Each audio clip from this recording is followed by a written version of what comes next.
Is he here? You heard that? Oh, we already did general public comment. At least one part is closed. So.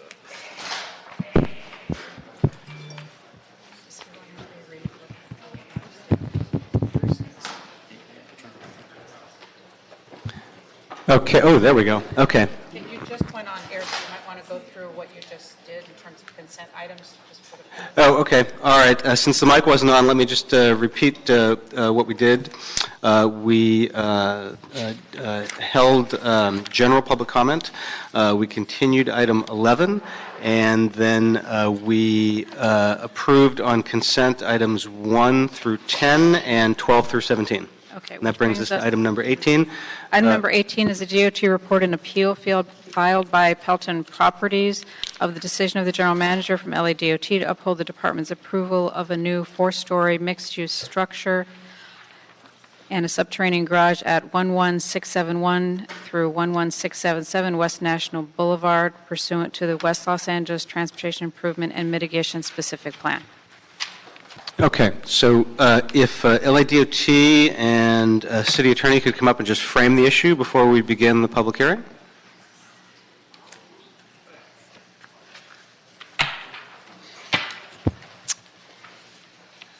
And if you could both identify yourselves for the record.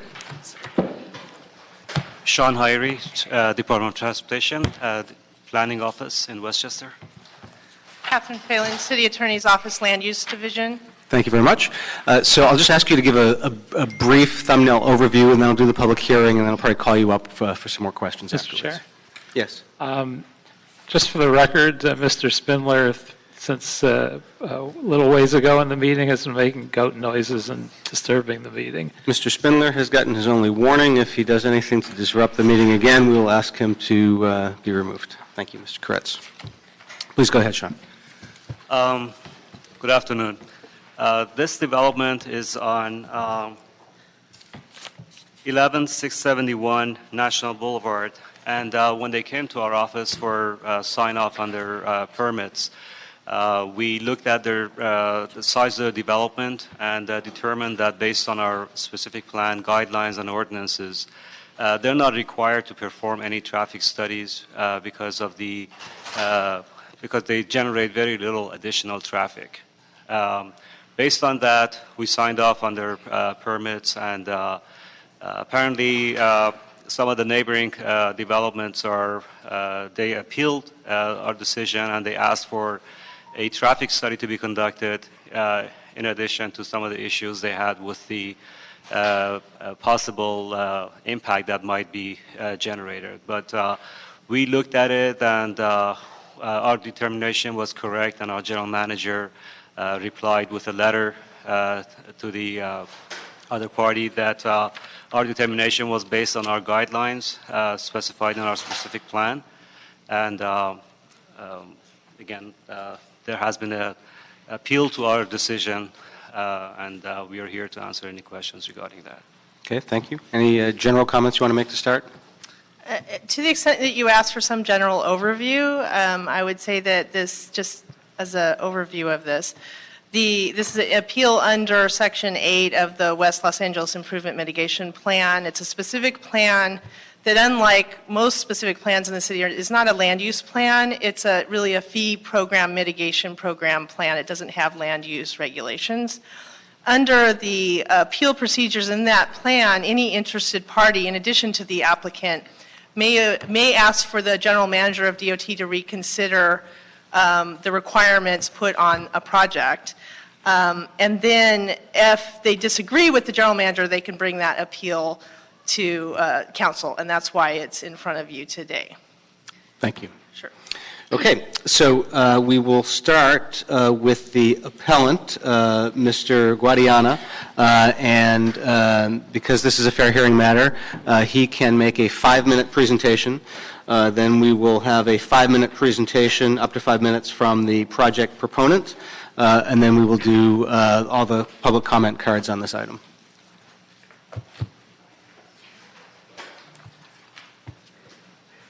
Sir, down here, please.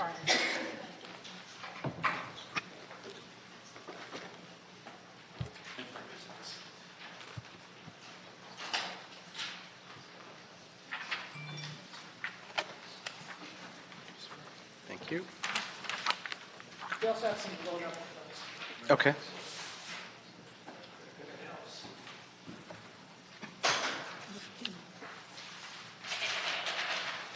Okay, Mr. Spindler? Where's the Sergeant at Arms? Oh, that was Mr. Herman. Mr. Herman, that is your only warning. Sorry, the sheep sounds alike. Maybe if you put them on that side, they won't. Even them out. I think that's Sideways. sideways. Upside down?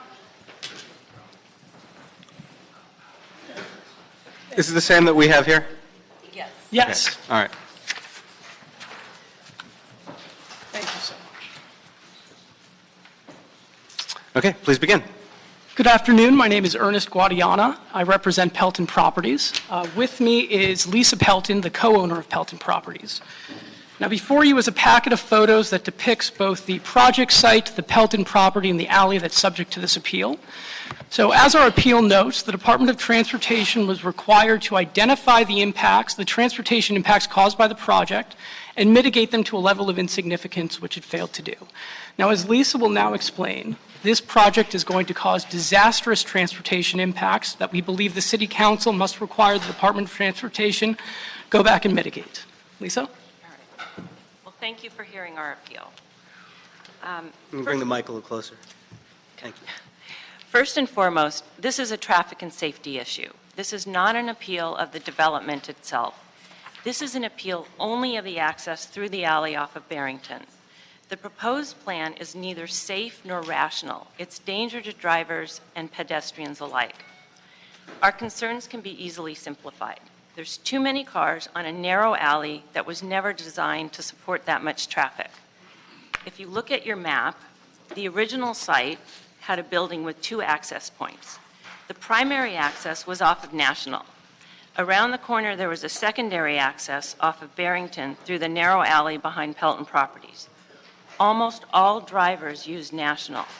And what appears to be another alley has long been unusable. It's barely wide enough for even one small car. So photo 2 shows there's a not-a-through alley sign at the entrance to Barrington Alley. The old 5-tenant building had roughly 6,400 square feet of space. The new development will be 4 stories, 48 1-to-4 bedrooms, roughly 3,000 square feet of commercial space, and 2 levels of underground parking for 77 cars. The proposed plan eliminates that national access entirely and forces the cars from all residents, commercial tenants, customers, guests, and service vehicles through this alley. The alley will dead end at a gated parking garage. There will be more than double the traffic for the site with half the access. 100% of the traffic, 400 to 500 daily car trips, will be forced through this narrow alley. Common sense dictates that more than twice the cars with half the access is going to cause some problems. I know this corner. My office is there. I've been going there nearly every day for 25 years. I see what happens. I see people turn around that corner unaware that there's people stopped trying to get in and out of the alley. I also know the problems of the alley. And from the other photos, you'll see what some of those impacts are. The impact of a plan that will put 400% increase in traffic through this narrow alley. There'll be traffic backups on Barrington and National as drivers turn left and right at the same time as others are trying to exit. You're going to have an increased likelihood of rear-end accidents as people are stopped. People don't know others are stopped. There'll be frequent blockages and accidents in the alley from cars heading to and from the garage, colliding with those backing out of Pelton property parking spaces.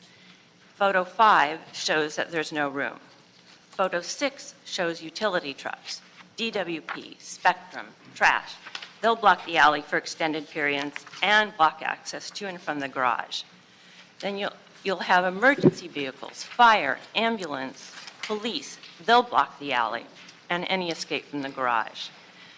Photo 7 shows there's a blind spot where Pelton Properties loading zone and the garage exit ramp meet. Situation gets even worse when the Pelton Properties parking lot is full. A driver can't go forward because of the gated garage, nor can he go backwards if there's other drivers behind him headed to the garage. And that will force everyone behind him to back out onto busy Barrington to let that driver out. All of these situations increase the likelihood of accidents, not only in the alley, but more dangerously on Barrington. This plan doesn't work for anyone.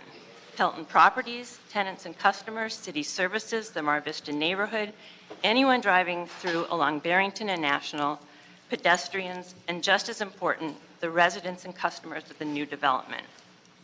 This is a bad plan for everyone. We know there will be problems. Now is the best time to prevent them. We respectfully ask this committee to ensure that LADOT not only reevaluate the traffic implications of this proposed plan, but also require that the existing National Boulevard access be used as the sole access. Thank you. Thank you, and remarkably well timed. I had to cut out something. That was perfect.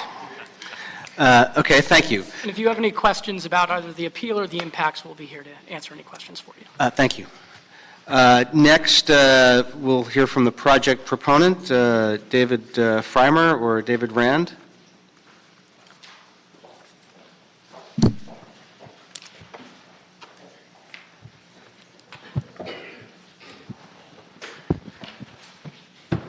Good afternoon, Mr. Chairman and honorable council members.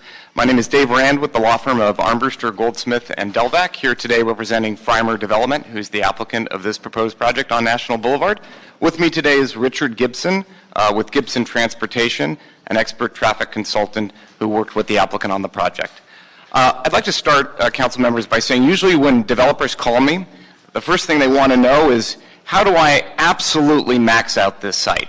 How do I get the most density, the most height, the most square footage possible? What are the mechanisms that I can use to build the biggest project that I can build within reason? This particular developer, this client, took the exact opposite approach. When he called me, he said, how can I conform exactly to the underlying zoning without having to ask for any land use approvals, without having to go through a discretionary process, just merely using the development rights that are allowed to me under my property's zoning? And that's exactly what he did. He painstakingly designed this process to avoid density bonus incentives, appeal hearings, plum committee hearings, but yet finds himself here because the appellant has used a process allowed under the West LA TIMP, where the project site is located, to file an appeal that is neither merited or frankly permitted based on the arguments that they're making. The West LA TIMP allows an appeal based on a decision of the Department of Transportation if a traffic study was allowed, if a traffic study was required, and based on any mitigations that were imposed. In this case, the project was determined to only produce 20 peak hour trips in terms of a net increase. That fell well below DOT TIMP's threshold of 43 peak hour trips, meaning no traffic study was required, no mitigations were required, no impacts were identified. That was a ministerial determination that ended the Department of Transportation's review under the West LA TIMP. This was a purely ministerial process, not a discretionary process where the department exercised subjective discretion and determinations over those project impacts. So we believe this appeal was not properly filed. I don't question the neighbors' concern about their neighborhood. Change is difficult, but this is a development that is exactly designed to fit within the zoning and to be consistent with all the development regulations that control there. With that, I'd like to turn it over to Richard Gibson to add a few comments on the traffic. Sure. So the main contention of the appeal is that LADOT didn't properly identify any of the impacts of this measure, therefore they didn't identify any required mitigation measures. The gist of the argument is that LADOT did not look at the local street impact that would occur on the alleyway based on the number of daily trips the project will generate. There are two issues with that. First, we don't do local street impacts for residential projects. Residential projects are supposed to use the local street. That's where they're supposed to be. So local street impacts are only for commercial developments. Second, an alley is not considered a local street in Los Angeles. It is a complete category all on its own that has its own standards and requirements that don't apply to a local street. Some of the other concerns we heard about were an issue of cut-through traffic using the now substandard alley that goes kind of north-south between the subject alley and Sardis Avenue. Where was I going to go with that? The current cut-through issue that we know about is people using the National Drive-Through to go out the back door, essentially, of this project and use that Sardis Alley.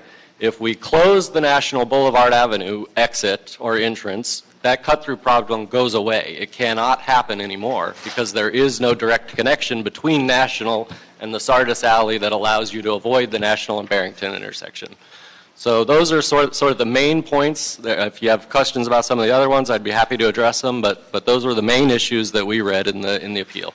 So for those reasons, council members, we respectfully request that you deny the appeal today. Thank you for your time. Thank you.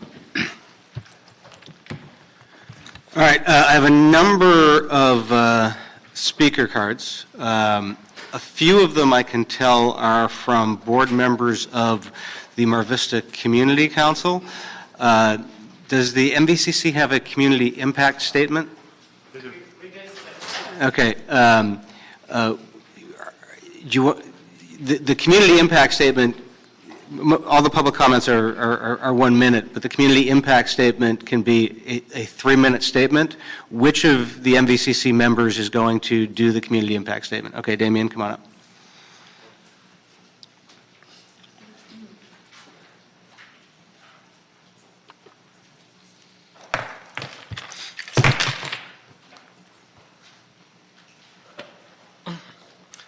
Thank you for the opportunity to testify today. As we've already mentioned, my name is Damian Newton. I'm the Planning and Land Use Committee Chair for the Mar Vista Community Council and the Zone 2 Community Director, and this project appears in Zone 2. It's nice to see you all again. I used to come to these meetings every week for like 6 years, and you got the electronic sign-in. It's great.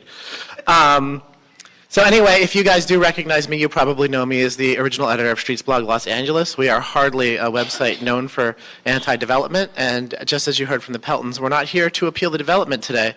We're here to appeal the permits granted by the Department of Transportation.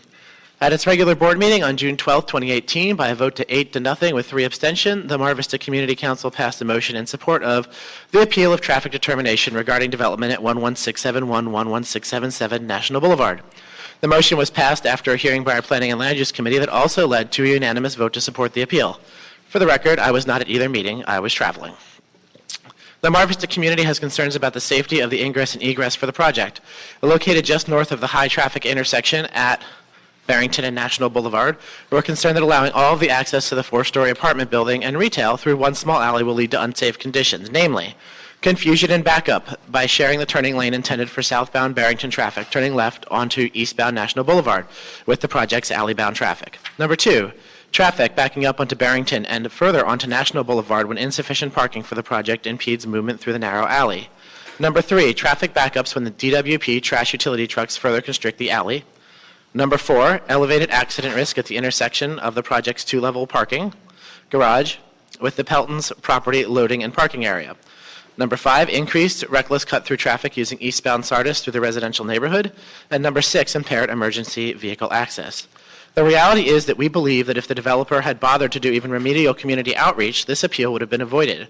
I've never heard someone trying to avoid community outreach down to the letter of building the biggest project they can without having to do any meetings with the community be described so heroically as it was earlier, but hats off. Rather than attend a meeting sponsored by the MVCC or the community group, the Northwest Dell Neighborhood Association, the development team refused invitation after invitation to speak with us. After all city permits were approved, the team attended a meeting hosted by St. Andrew's Lutheran Church, but that was not to solicit feedback from the community, but rather to present their completed project. The Mar Vista community is not inherently anti-development. In the past several months, the MVCC has voted to support a similar 4-story mixed-use apartment complex at 12331 Palms Boulevard and a larger 50-unit project at 3443 South Grandview. With proper outreach in an attempt to address our concerns about access to the site and other issues, the council might well have endorsed this project. Instead, we find ourselves at loggerheads and are hoping that at this late hour, at least some of our concerns might be addressed. Thank you for your time to review this appeal. I have printed copies if you want. Thank you, Damien. All right, next speaker is Sarah Roos, followed by Marty Rubin and Joan Winters and Mary Ruska. You can come on up at the same time. Thank you. Just say let's all four come up. Is Mary here?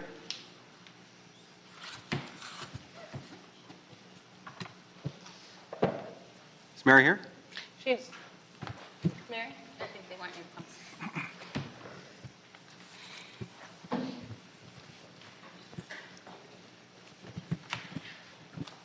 Go ahead, Sarah. Thank you. I'm here not in a capacity as a board director, but as a neighbor of this community. It's not even my actual literal neighborhood, and I don't know it that well, but I did hold a committee meeting at an outdoor cafe there and was surprised to notice how incredibly busy this intersection is. We couldn't hear ourselves talk. It is, as they say, surprisingly busy, and I just want to make a sort of boots on the ground, small man observation that this kind of legalese that makes an alley not a street and not of interest, really hard for people to not think cynically of government. I mean, it just sort of begs common sense. An alley's traffic pattern does matter, and I hope you will consider that carefully. Thank you. Thank you. Marty? Yes, good afternoon, committee members and Chair Bonnie.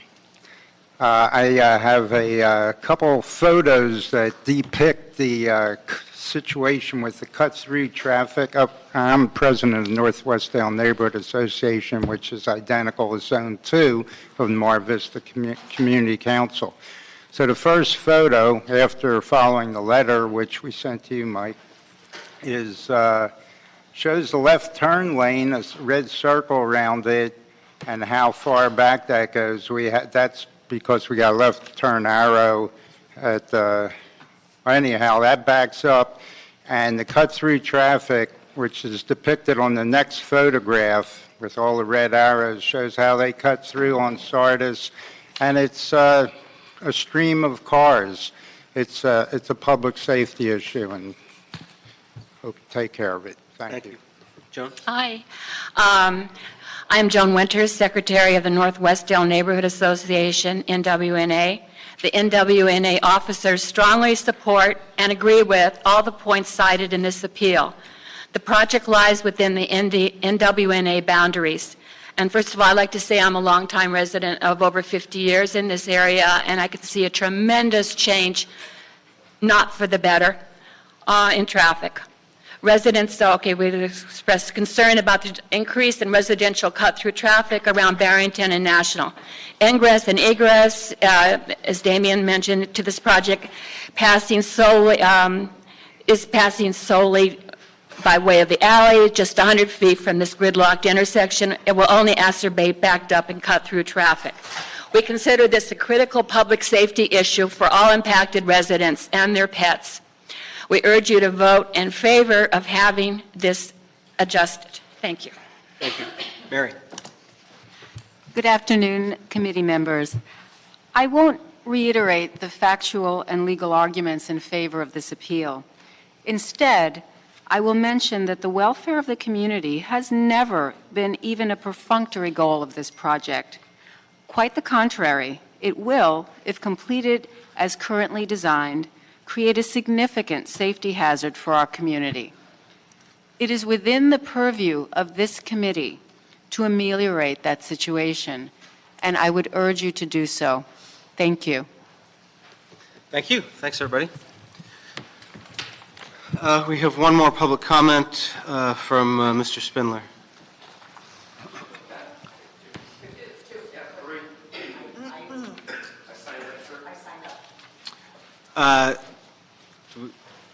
You can come on up.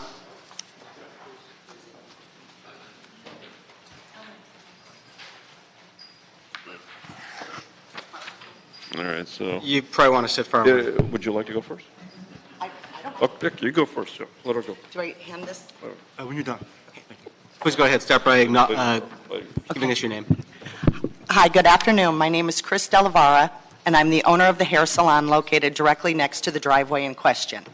With me, I have a petition of over 220 signatures from my clients in the area requesting that the driveway for the new project be put back onto National Boulevard where the old building had it.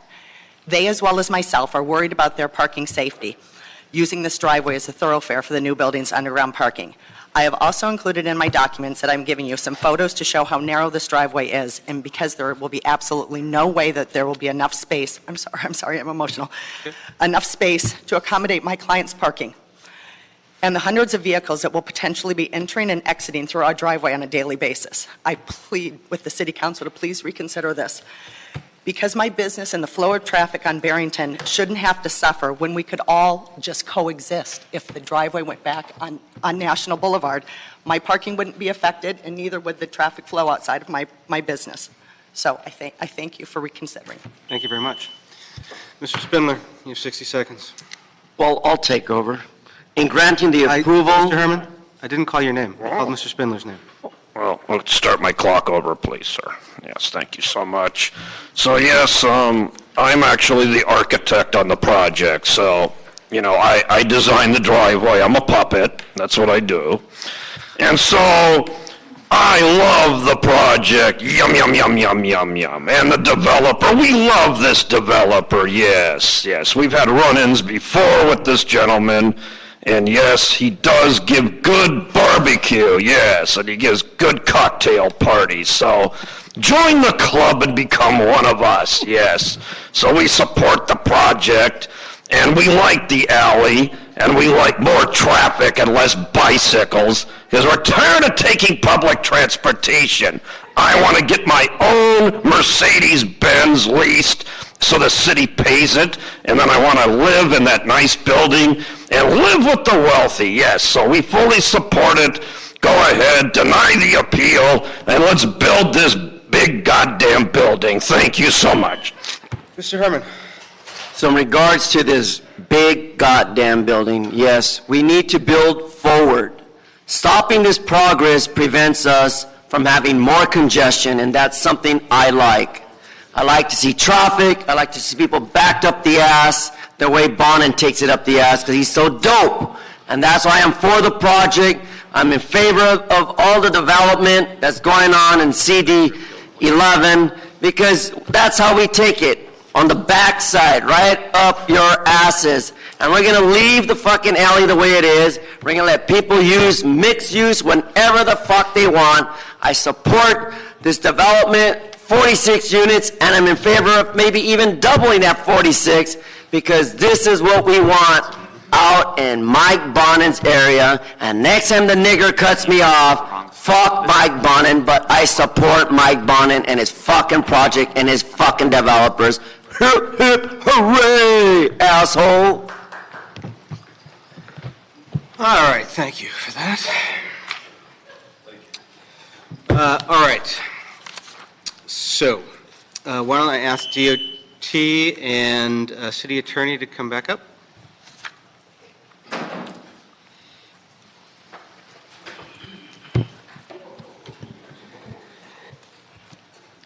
All right, so I too am very familiar with this intersection. Travel it almost daily.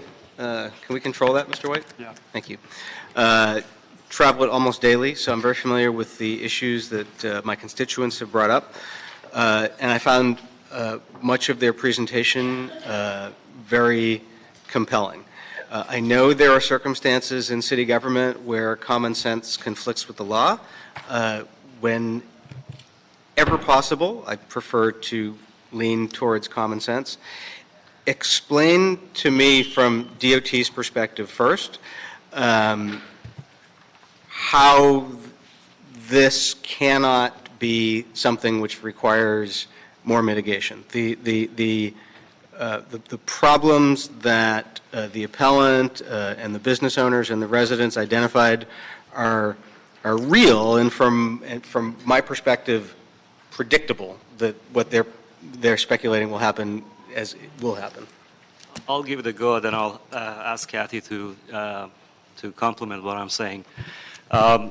First and foremost, it's a by right project, so we don't have the discretion to ask for CEQA clearance and ask for a traffic study.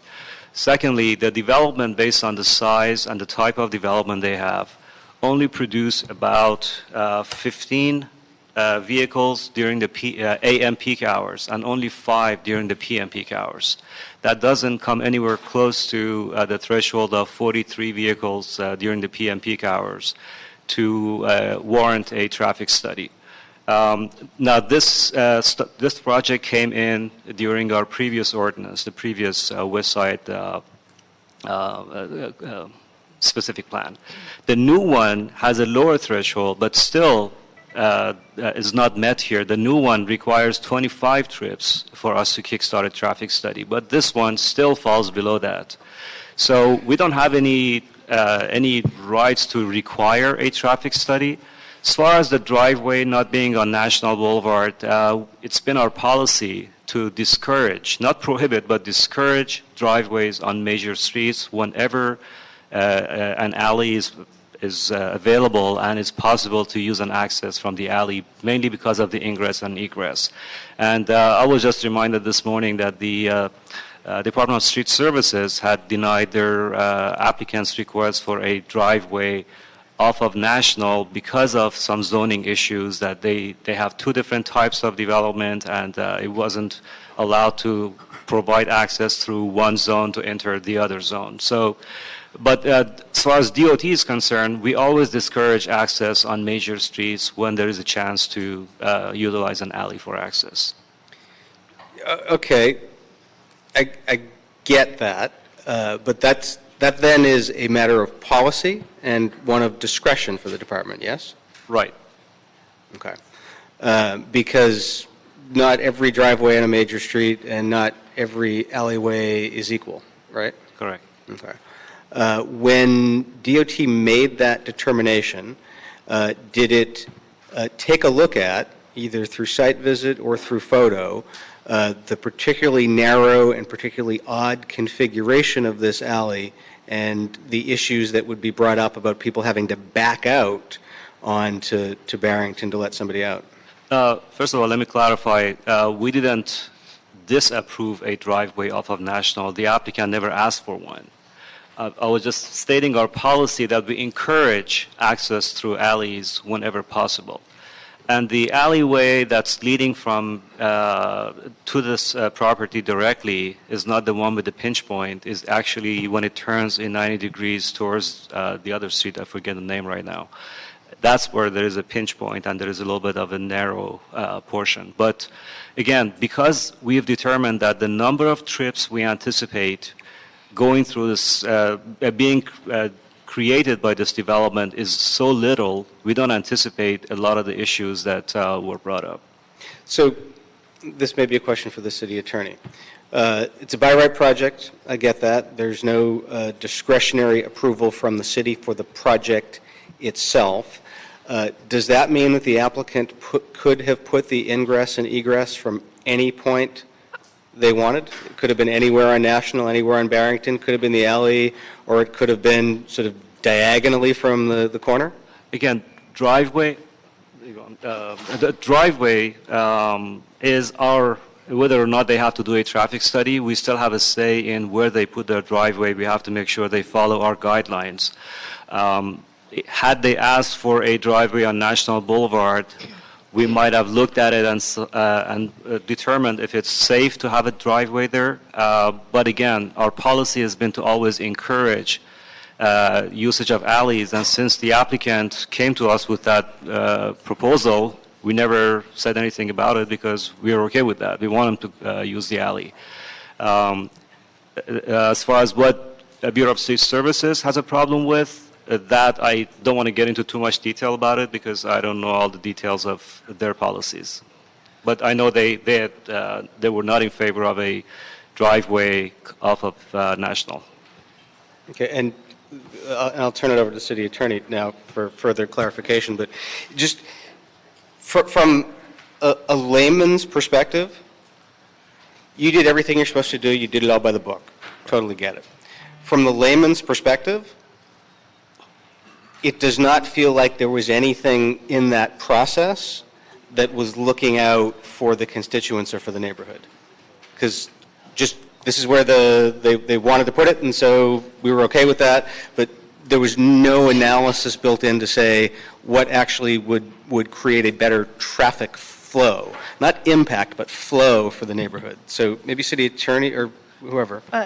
Kathy Phelan, City Attorney's Office. I want to clarify some things and tease apart this a little bit. Please. I think that when you're talking about the access, that really isn't something that, and I'll explain myself, that is part of what you're reviewing. There's site access that Sean was referring to related to site plan review for any building permit.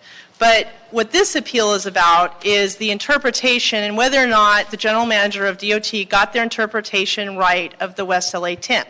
Because the authority, that's what this appeal is, and the authority that the TIMP gives is to do a couple things. One, to charge a fee, and two, to address significant transportation impacts.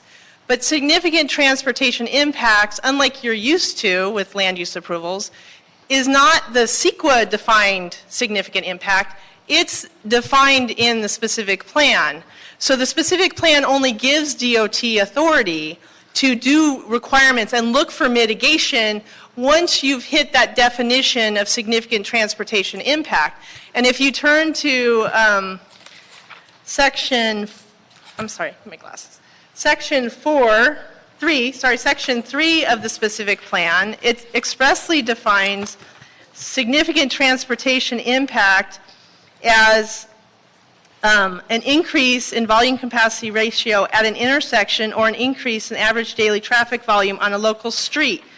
And then it has numeric calculations. It has a table that you have to meet to show there's an impact. So it's an objective criteria that you would have to pass to find an impact. And it's only when a project is shown to hit that you have a significant transportation impact that gives DOT any authority to do anything.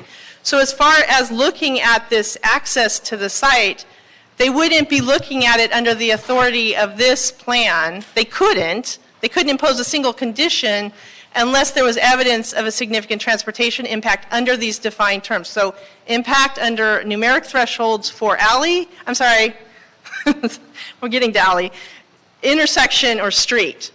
Now street, the appellants have argued that street should include alley. But the specific plan, again, expressly says you use the definitions either in this specific plan if they're provided. If they're not provided, you go to 1203 of the LAMC. If you go to 1203 of the LAMC, street is defined, and it says any public thoroughfare other than an alley or walk. So by the terms of the specific plan, you can't consider impact to an alley to meet the definition, whether or not you're going to meet the definition of a significant transportation impact. And I know that's a lot of words, but the idea is ultimately DOT had no authority to address access to the site based on a significant transportation impact under the specific plan.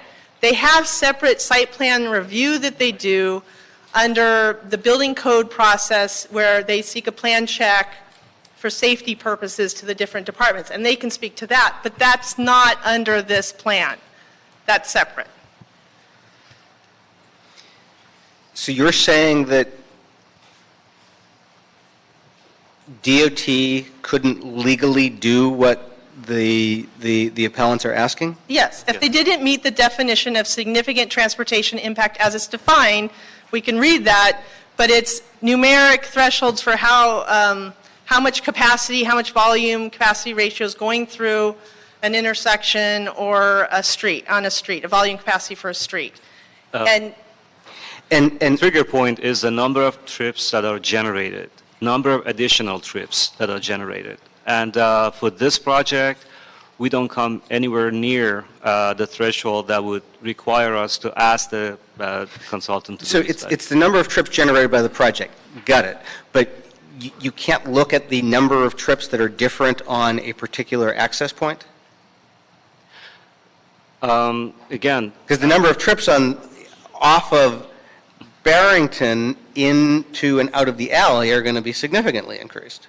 Again, not based on the layout of the building. The building generates a certain number of vehicles, certain number of trips based on ITE guidelines and our specific plan guidelines. Those numbers don't rise to the level of creating the kind of congestion that's being alleged here.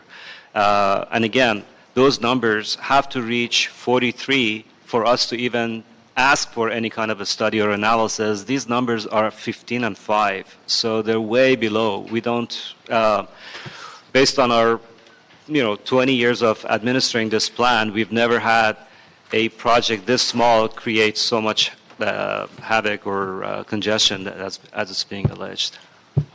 All right, so there's 3 different grounds for the appeal at its core, as I understand it. One, which we seem to be discussing right now, is the city was required to mitigate significant transportation impacts under section 4.E.3 of the West LA TIMP. You're saying, how do you respond to that? The city was required to mitigate it. No, so I would respond to that I think the appellants are trying to make something of this language of this paragraph, which does read that DOT is required to mitigate significant transportation impacts. As I read the appeal, they're trying to argue that is more of a CEQA type impact. And those are the comments you heard, that there'll be safety issues here, here, here. Understandable that that's their concern. But again, going back, significant transportation impact is expressly defined. It's not a broad, any kind of impact. It's very narrow to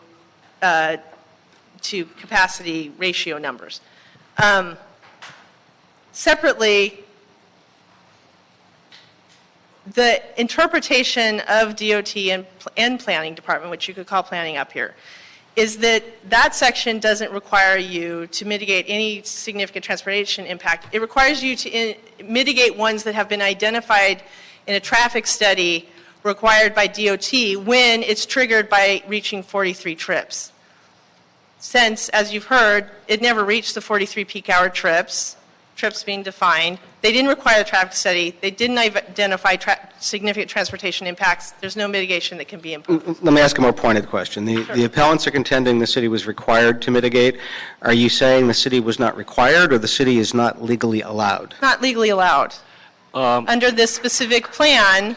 Let me make a correction. We are not allowed to ask for an analysis that will show an impact because we are not even saying there is an impact. We haven't asked for a study because we couldn't.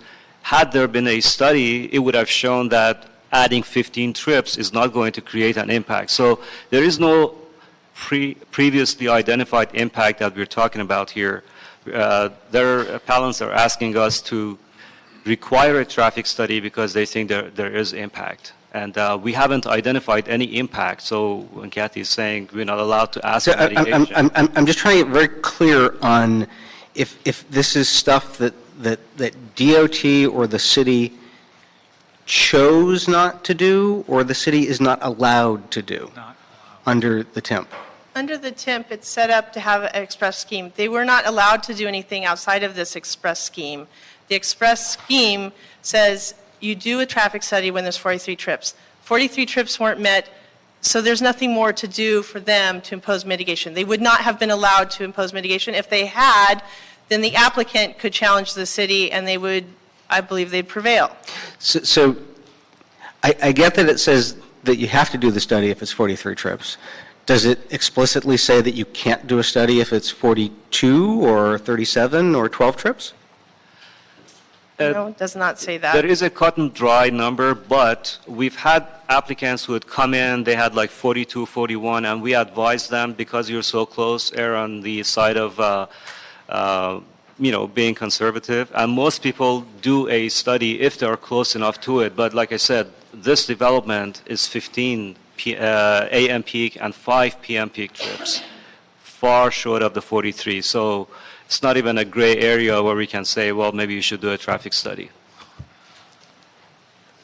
I mean, to Kathy Phelan, City Attorney's Office, to respond to what you're saying. If someone else had come in and demonstrated there be a significant transportation impact as defined in the specific plan that DOT didn't prepare, but they brought forward that substantial evidence, I think this committee could consider that, council could consider that, but that there is no evidence in the record from the appellants or the city that the definition of significant transportation impact is met. And absent there being substantial evidence in the record that there's a significant transportation impact, not to an alley, to a street, there's no authority to impose any kind of additional mitigation on the applicant under the specific plan. I hear what you're saying. I get it. I understand the point you're making. It just seems like there is a little bit of wiggle room in this because it does not specifically say that you cannot do a study if it's less than 43.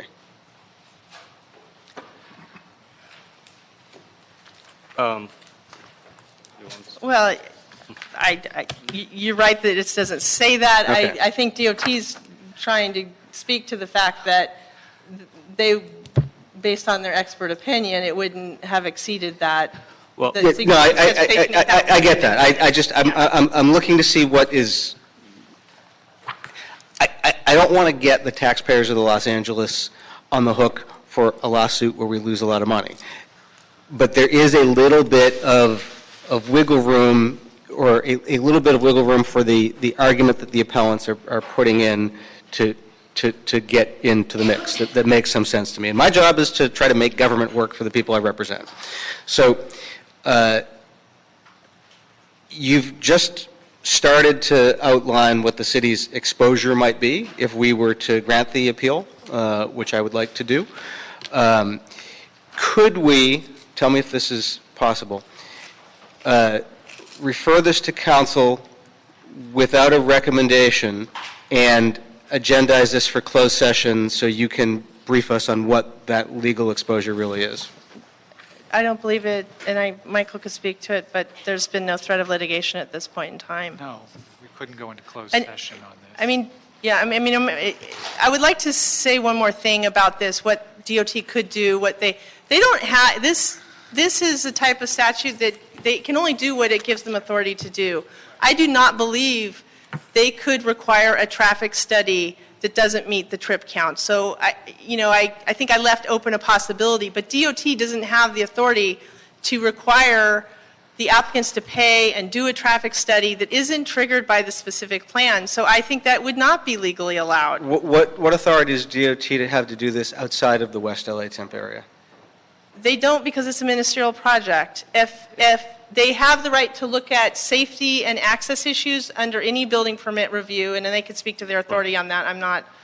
Yes, when Michael can. Michael, go ahead. Well, I wouldn't speak. I was going to ask the site plan review. Wouldn't that have been the appropriate time to bring these issues forth, if not this particular? Well, site plan review would have maybe been discussed had the applicant asked for a driveway off of National, but they didn't. So, and we don't want them to, so there was nothing to argue.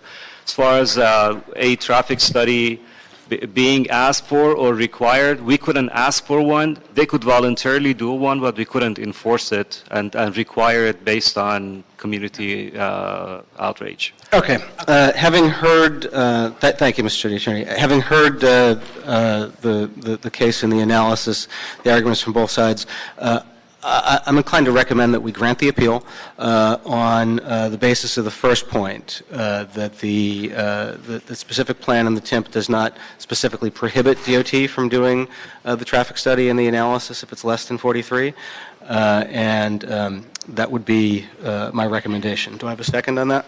Second. Seconded. Any objection? All right, the appeal is granted.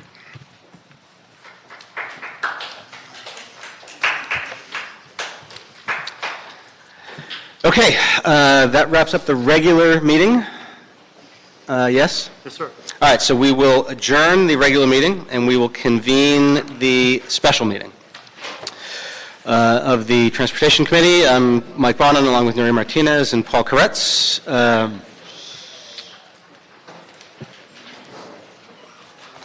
Can you, do I need to do something to call up the public? Okay. Do we have multiple speakers? Okay. I will start with general public comment. There's no general public comment. There's no general public comment? But you have multiple speakers. Okay, on all right. your special.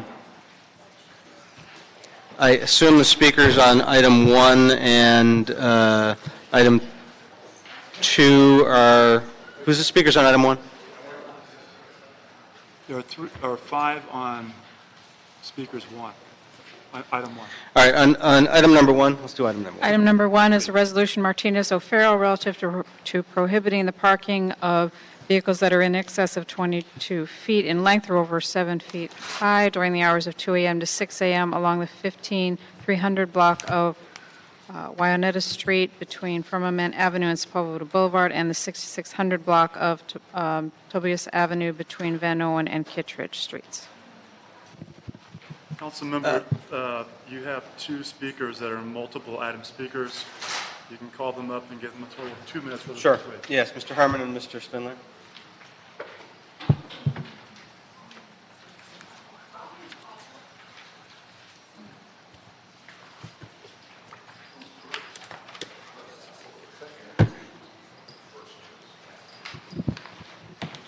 All right, Mr. White, fix the time, fool. Call the rest of the cards in the So dealing with a resolution with Ms. Martinez, as you see here, fiddle-fuddy over this bullshit other old business on the regular agenda. You see, the problem with Mr. Bonin, put the fucking clock on so I can read the time. Yeah, jackass. Just keep going? Yes, just, All right. yeah, just keep speaking. So regarding the excess of 22 feet in length, over 70 feet in height, no one fucking cares. A motorhome is your home. And you should be able to park any fucking vehicle, any fucking place, any fucking portion of this fucked up city. That's called reasonable accommodations. But Peppa Pig doesn't fucking care. Look at the fat pig. Just puts his head down because he knows I'm right. And when I'm right, I'm going to contest why 22 feet isn't big enough to back your ass up, Nuri. Why not? Why isn't it big enough to back your ass up? I don't know. Because the only reason it's big enough because you can park an RV on your ass. At what time? The fucking clock's not even moving, asshole. I got 24 seconds. So fix the fucking clock so I can finish my 24 seconds. Your time is up. No, it's not. It had 24 seconds. You just erase it, asshole. The clock is You not fucking functioning. moron. He's the keeper of the time. Yes. Right. Broken clocks, broken council members. So again, we go to item 1. Fuck item 1. No, we don't want an item 1. We don't want no more of Nuri's discrimination against the campers. What's wrong with camping in your RV? It's nice outside. Yes, thank you. The clock says hello. Thank you. I say hello to you too, Mr. Clark. Thank you. See how nice people can be? But we have these 3 mental defects up here at the panel. We have the one that looks like a fat fucking pig. We have one that never wears a tie and is a coke addict. And the other one that's fat and always wears these weird outfits. It's confusing me as a mental goat. So I say no to number 1. Fuck number 1. I don't like it. And then, number 2, we don't give a shit about number 2. Parking and parking meters. But let's get to number 3. One of our very, very good partners is on number 3. He's an LAPD cop. He felt so afraid of Mike Bonin and his drug addict that he's been keeping his hand on his firearm in case Mike gets out of control. Thank you, officer, for protecting my life. And also, we have staff here, police officers that are on duty that have to wait for this fucking meeting and all of these stupid fucking questions. I demand overtime for these officers. Overtime for these officers when they attend a Brown Act meeting and it's longer than 10 minutes to wait. Get these officers up here so they can do their duty. Finally, Fuck you, Paul Koratz, you dumb shit. One other speaker, Chris De Lavara. Chris still here? Okay. Any objection to approving this item? All right. Item number 1. All right, that item is approved. We will now go to item number 3. We'll come back to item number 2.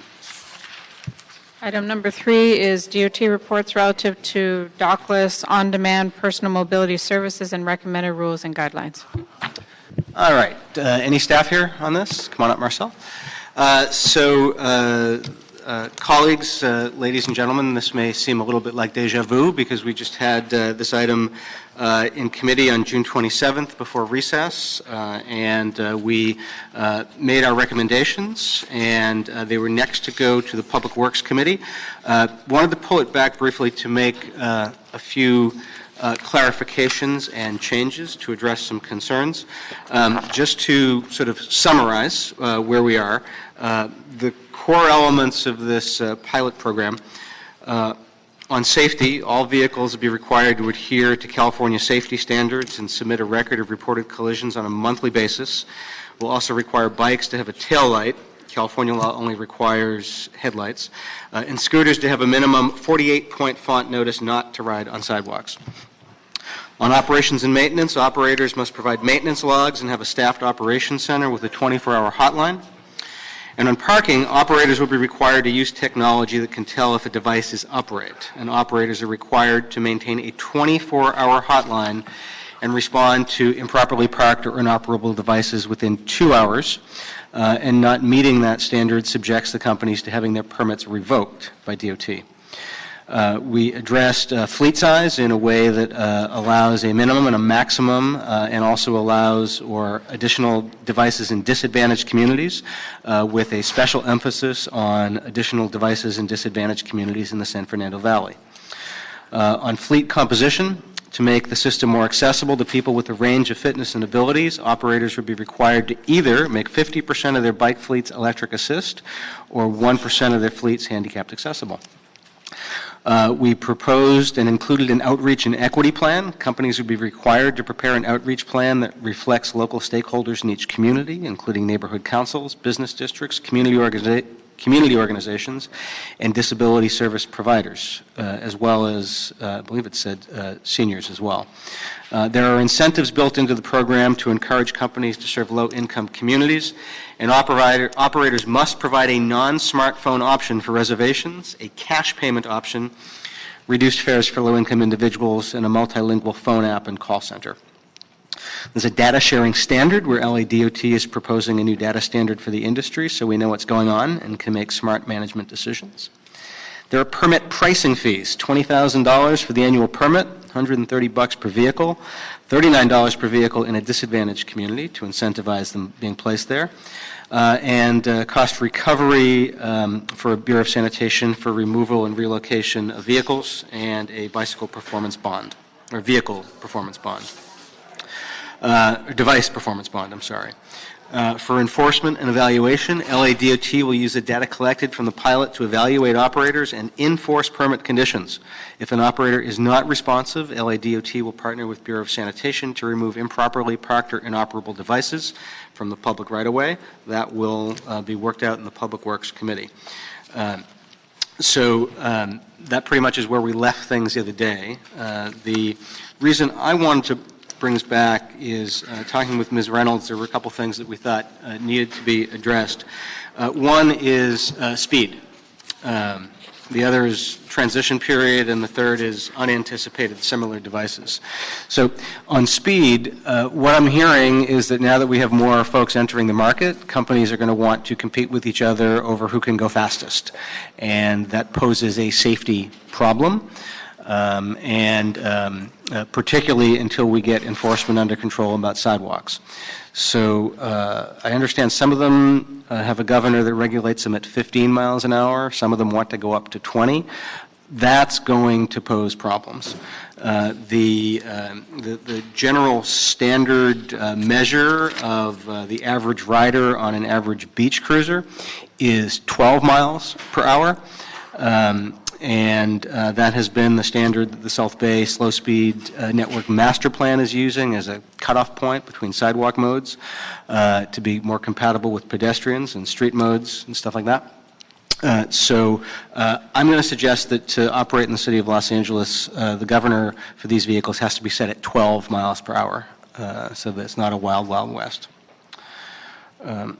On the transition period, there is some concern about what happens while these regulations are finishing their way through the legislative process and are being crafted, and the companies need to do their community outreach plans.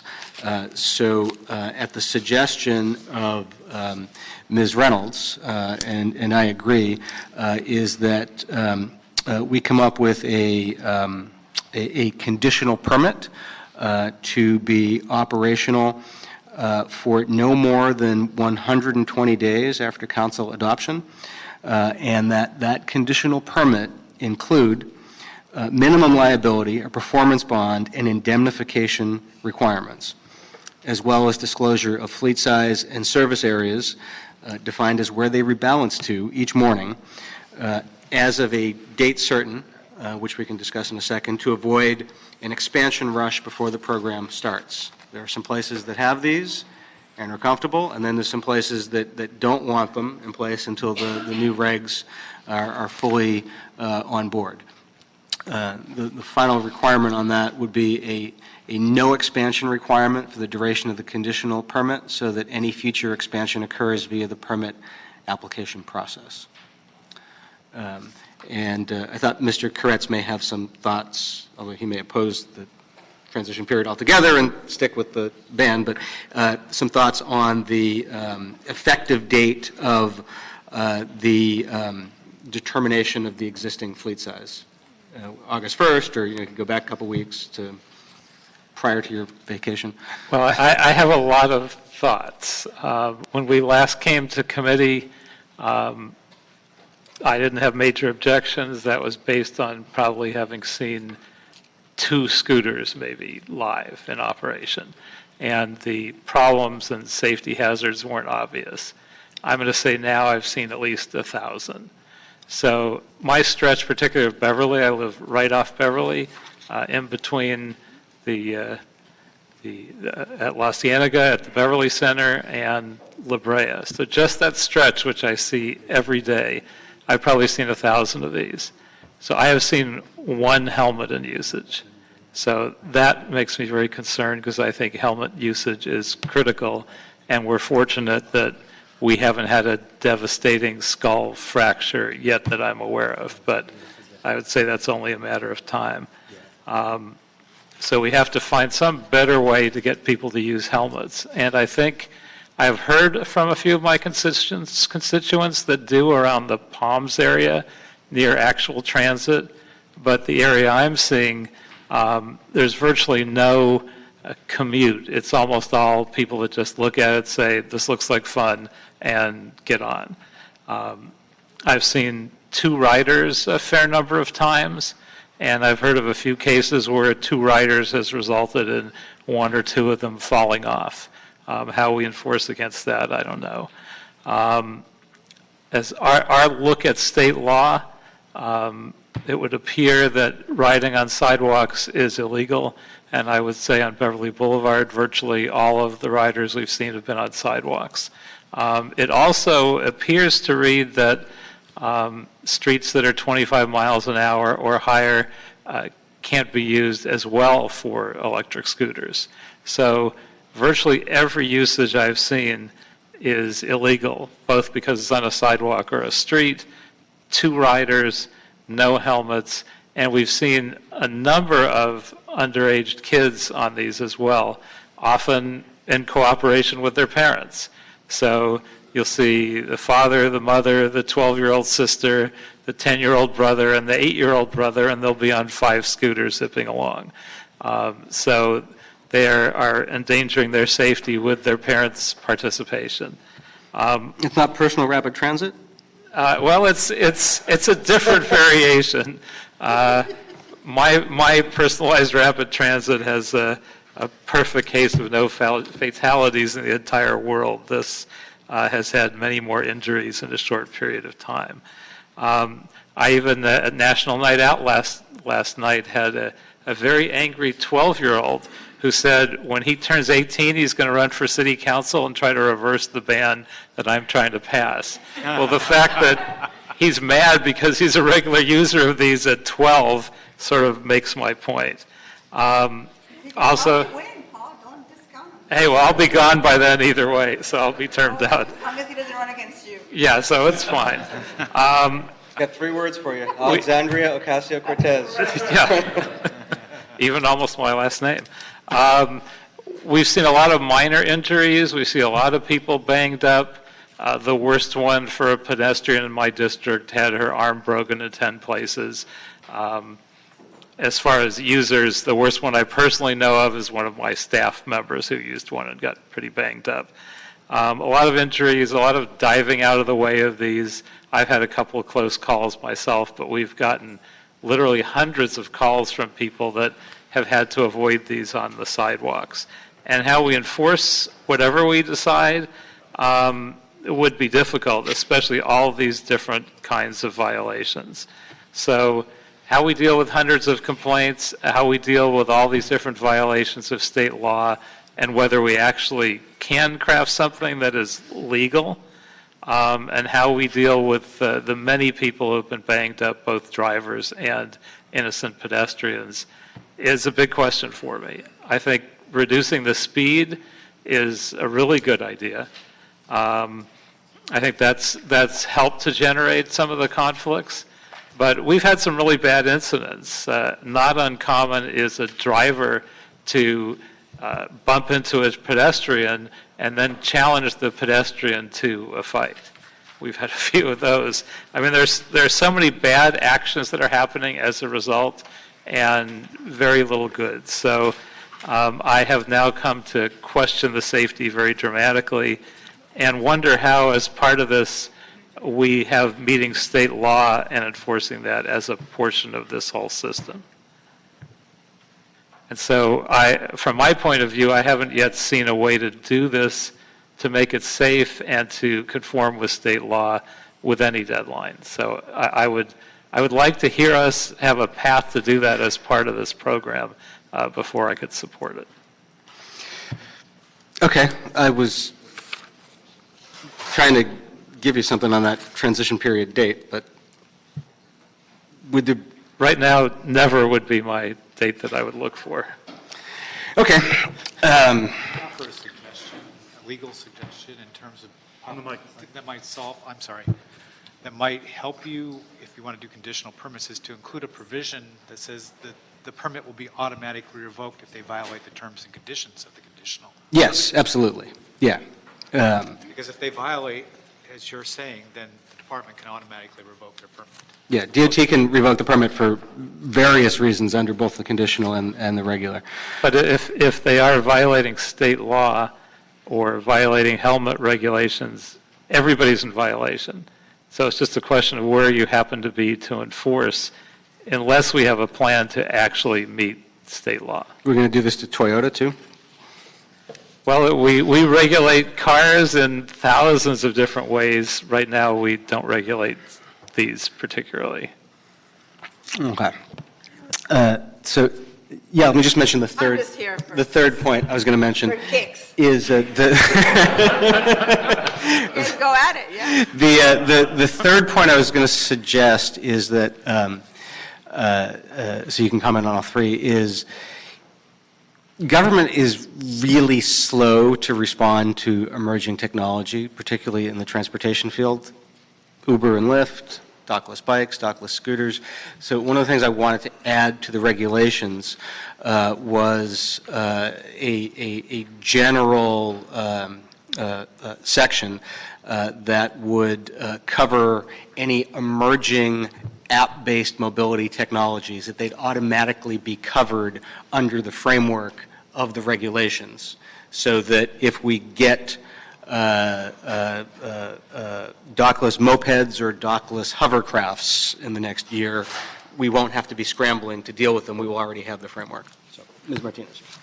I was just, and I know I was having a side conversation with you before you made that legal compromise, but I was thinking, so currently, how does the department handle incidences that arise? What's your process right now, especially if you're aware that an operator is operating illegally? What do you currently do? So we've depended on Your name, please. Marcel Bodas, Chief Sustainability Officer, LADOT. I think it's working closely with the council offices. If issues do arise where there are operations that are inconsistent with the desires of the council office, I think the first thing is to initiate a conversation with the operators themselves and engage them. I think one example was in downtown Los Angeles. There was a drop of scooters that was raised to our attention, and we reached out via cease and desist to the operator, which was quickly followed by a conversation and an agreement to remove those scooters in downtown Los Angeles. And So how quickly is the incident addressed from the time you get a complaint? Is it a couple of days, a couple of hours? What does that look like?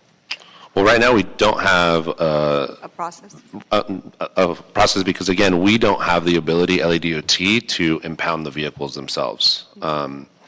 So I think that is part of the discussions that since the last Transportation Committee meeting, we've been refining that workflow with sanitation as well as with ITA. And so we've been working with ITA specifically so that when calls come in to 311, there is a dashboard that the operator receiving the call would use.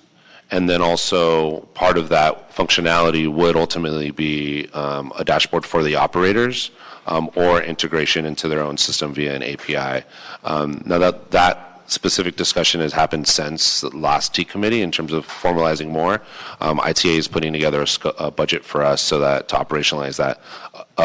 An example of how that process currently works is through the Recycler program, and sanitation works with the franchisees to log complaints, and then the franchisees close out those conditions via their dashboard. And so that is one of the models that we're looking at to address in the future, but that system isn't up yet. That'll be discussed in Public Works Committee, right? Next week? You're going to bring that component? That is something that we're working with the committee chair's office to present a status update on that. Okay. Great, great. I like your compromise, Mr. City Attorney. Mr. Kretz. So you mentioned cease and desist for the downtown area. So what generates our ability to call out a neighborhood or a council district or whatever and ask for that to be halted? I think because this is so new, it has been a learning process. The downtown LA example was something that, again, LADOT does not have control over the act or the ability to actually impound the vehicles.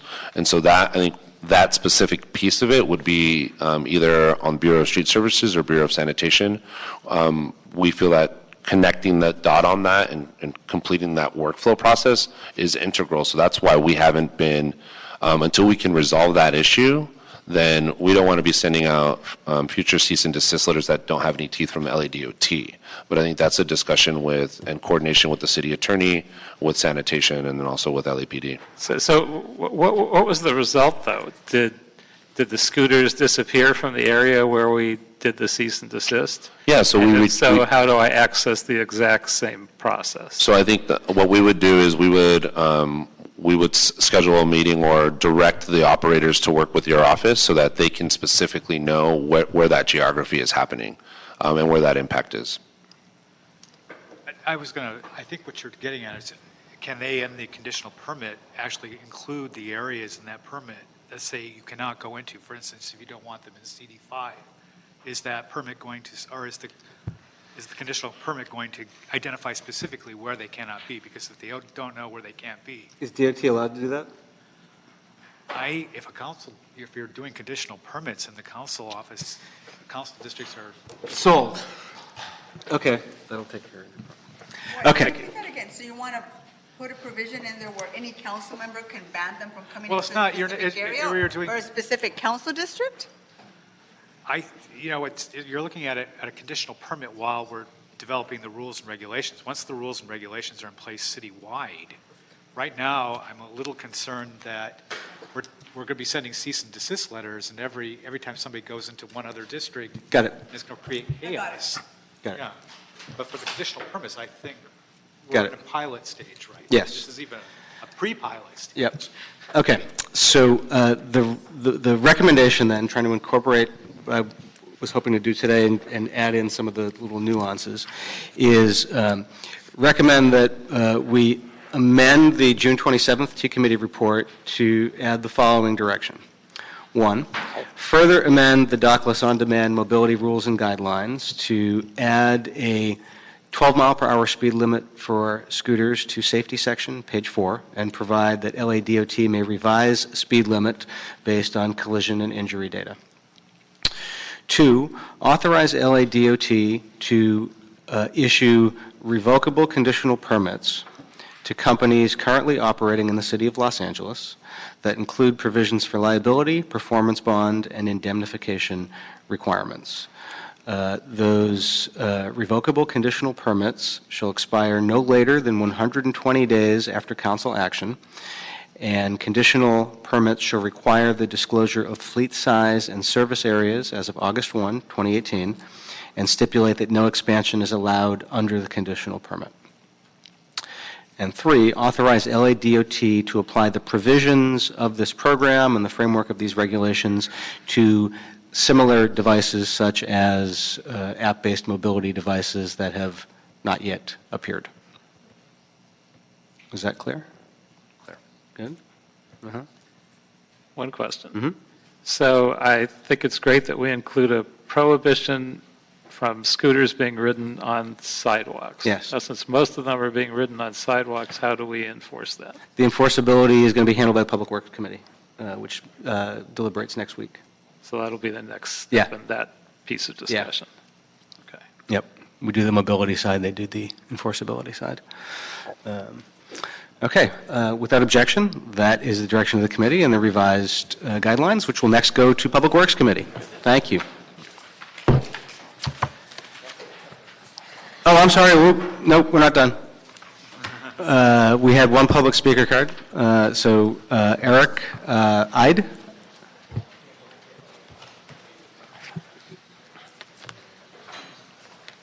Sorry about that. Council members, thank you for the time. I'm Director of Government Affairs for BIRD for the Western Region.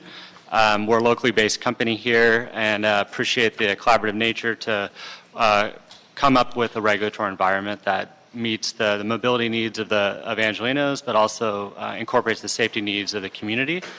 We're doing a lot of proactive things already to ensure safety and to raise awareness about safety norms about scooters, and also raising awareness around parking and other things that would mitigate challenges in the community. So I just want to thank you for that. Looking forward to continuing the dialogue with the council offices and diving in deeper on some of your concerns. Thank you for the 1,900 emails that I've gotten over the past 5 days. We want to make sure that you're hearing supporting voices as well. Actually, to anybody who's doing this, whether it's a mobility company or otherwise, if you're generating emails to a council office, zip codes are helpful. So we know how much our constituents are the ones emailing us versus tourists from Germany. I got a lot of tourists from Germany emailing me. Oh. I got a lot of constituents. I recognize the names. So thank you very much. Thanks so much. Okay, so that'll be the direction of the committee. That brings us to item number 2, our final item. Item number 2 on the special agenda is an LADOT report relative to the Special Parking Revenue Fund 5-year operations and maintenance plan for metered parking and parking facility programs for fiscal years 2017-18 through 2021-22. Good afternoon. Hello. Save the best for last, I see. Okay. We did? In my mind. Thank you for your patience. No problem. So good afternoon. My name's Ken Hussing with LADOT, Bureau of Parking Management, and I'm joined by Angela Bruman from the Budget Administration from LADOT. So we're here to present an update to the Special Parking Revenue Fund 5-year plan And the SPRF account, as you know, is the depository account for meter revenue and parking facilities revenue that's administered by LADOT. So the report that you have before you provides an update as far as the revenue forecast, the anticipated expenditures, as well as fiscal impacts and several policy options. And with that, I'm going to hand it over to Angela so that she may talk about some of the numbers in the report. Good afternoon. The SPRF collects roughly $80 million in revenue annually. $20 million of that annual revenue comes from our parking lots and facilities, and about $50 to $60 million comes from our parking meters. The SPRF specifically funds the city's parking program, which includes parking meter revenue collection, the operation and maintenance of our parking infrastructure, and various initiatives such as LA Express Park and Code the Curb. The SPRF also in recent years has had a surplus of funding declared after operations and maintenance costs for the parking program have been funded, and that surplus has offset general fund deficits at about $30 million per year. The forecast provided in this report assumes growth in our parking facilities infrastructure and assumes a slight decrease in parking meter revenue. And Ken can discuss some of those contributing factors to the operations growth and revenue decline. So I just want to highlight some of the areas where factors have come into place to not meeting the revenue projection. And just real briefly, so we implemented a policy where we don't charge for after-hours parking. So in other words, we didn't charge, but the meters were accepting revenue in after hours. And so we changed that across the entire city. So if you try to pay at a meter after hours, it will not give you time. It shows it's actually free parking. Another one is that we have fewer parking meter spaces across the entire city. The general trend over the years has been removal of parking spaces because there's a number of competing demands, whether it's for mobility, capital projects, or just private development and construction that requires removal of the meters temporarily. Also, we have fewer parking facilities across the city, and with the trend of having affordable housing placed on parking lots, we're going to continue to see a number of parking lots transitioned over to affordable housing or bridge housing. And then also we have continued abuse and misuse of disabled placards. However, I should note that City Council has taken action on that and developed or adopted a number of recommendations which the Departments of Transportation and Disability are moving forward on. And also there's continued illegal valet operation across the city, which is contributing to meter revenue not being reimbursed and meters being taken out of place for operation. Now, just real quickly on the expenditure side, I want to highlight a couple major items. Beginning fiscal year 20, the department is going to be asking for money to reinvest in our parking facilities, specifically our structures, for refurbishment and retrofit.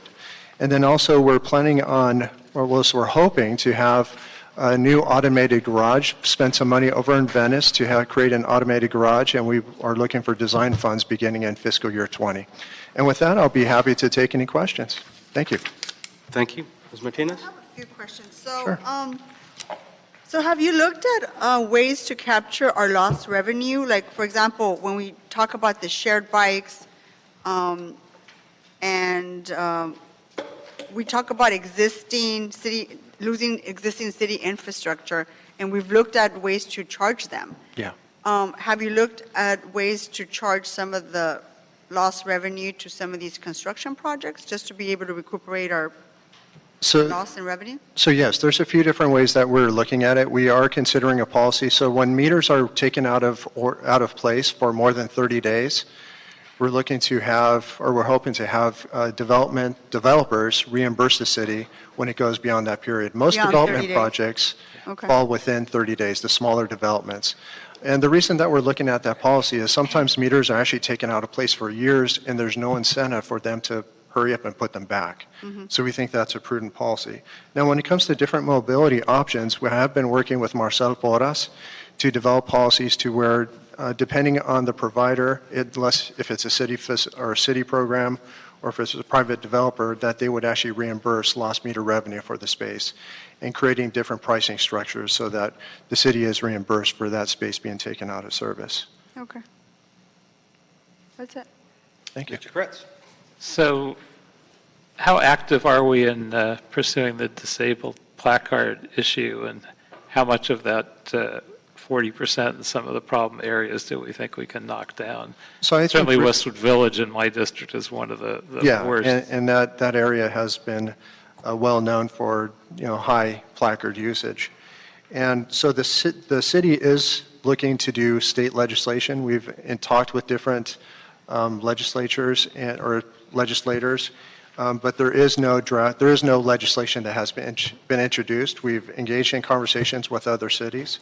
But something that I think we're probably going to be able to move on a little sooner than later is raising the price of the citation. And that was one of the recommendations that was adopted by City Council, which was to raise the citation fee by $100. And so we will be coming back, following through with Council's recommendation to raise the fee.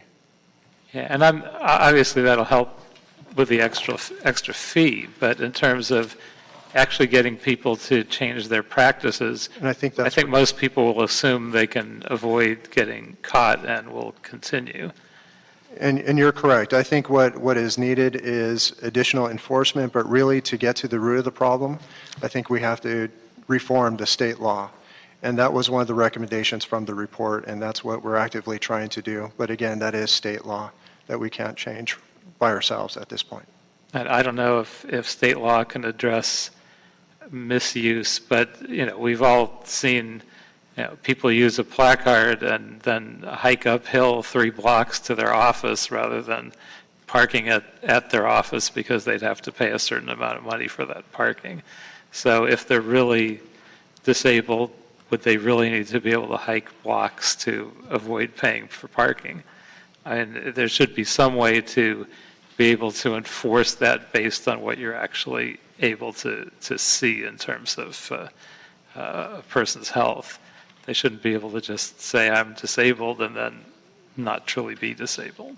And I think there's a strong recommendation that came out of our accessibility committee, the task force that was put together for disabled placard reform, which council adopted, and that is specifically the 2-tier system. And that's where one tier has the disabled placards, but they are subject to payment and time limits at the parking meter. And then the second tier for people that are more mobility challenged, and there's set criteria for that, they would be exempt from time limits and also from payment. But it would disincentivize people that are currently abusing. And so we think that's a fair solution, but again, that requires state law. And if you need assistance, I'm happy to help find an author and do whatever we need to do at the state level to help sponsor that kind of legislation. Thank you very much, Councilmember. Thank you. Thanks. It was a very comprehensive report. Appreciate it. A long time in coming. I know you put a lot of work into it. I just want to ask for some follow-up on 2 different policy options you identified in the report. One is if you can do some follow-up, report back on the illegal valet operations and what we might be able to do to get a handle on the issue and make sure the valets are operating safely and legally. And secondly, I know we're relying a lot on LADOT parking lots as a core element of city's homelessness efforts, whether it's bridge housing or safe parking. I'd like DOT to take a look to see what lots might be eligible, and maybe you've already done this work, for safe parking at night so that, 5 or 10 spots are used at night, but just at night, and the lot is fully available during the day. So we can address the problem of homelessness and at the same time not impact our parking needs. If there's some lots where there's not a need at night, then that might be a good use. Just to let you know, Councilmember, we have taken a preliminary look at our lots, and we've determined roughly about over 50 are candidates for safe parking, but of course we have to engage Safe Parking LA to see if it meets their needs. Yes. But there are dozens, and we'll be happy to report back. Oh, great, yeah. If you could get a list and we could share it with Safe Parking LA and they can take a look and report back to the relevant council offices on whether or not a site is something they would consider. Absolutely. Then we can decide whether or not it's something we can do. Great, thank you. Thank you. All right, so we're receiving the report. Is that what we're doing? Okay. So without objection, we will receive the report. Thank you very much. Thank you. And good, they're both gone. So we are done. Thank you very much, colleagues. We are adjourned.